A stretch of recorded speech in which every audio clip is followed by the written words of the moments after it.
If you are trying to open Adobe Illustrator and you are met with an annoying error message stating that the VCRU runtime 140.1.dll file is missing or not found, you have come to the right place.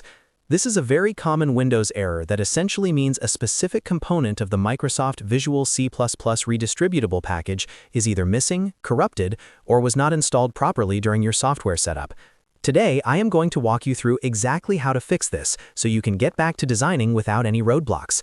If this video helps you solve your Illustrator problem, please be sure to hit that like button and subscribe to the channel for more technical guides. First, we need to address the most common culprit, which is the missing Visual C++ redistributables. These packages are core foundations for many programs like Illustrator, and if they are outdated, the software simply will not launch. Open your web browser and head directly to the official Microsoft website to download the latest Visual C++ redistributables. Once you are on the page, you will see a list of downloads. Even if you are running a modern 64-bit version of Windows, you must download and install both the x86 and the x64 versions. Go ahead and download VCRU redist.x64.exe and VCRU redist.x86.exe. Run both installers on your system one after the other. It is vital that you do not skip either version, as Illustrator requires both to link correctly.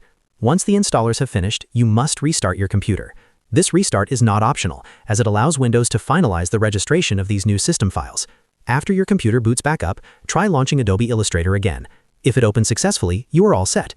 However, if the error message persists, it is possible that your Illustrator installation itself has become corrupted or has missing local links to these runtime libraries.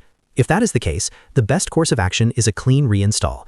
Open your Creative Cloud desktop application, locate Adobe Illustrator in your list of apps, click the three-dot menu, and select Uninstall. Once the process is complete, click Install again from the Creative Cloud menu to download a fresh copy. This will force the installer to properly detect the now fixed runtime libraries we just patched.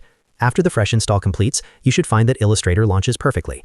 Thank you for watching, and if this guide helped you bypass the DLL error, don't forget to leave a like and subscribe for more tutorials to keep your creative workflow running smoothly.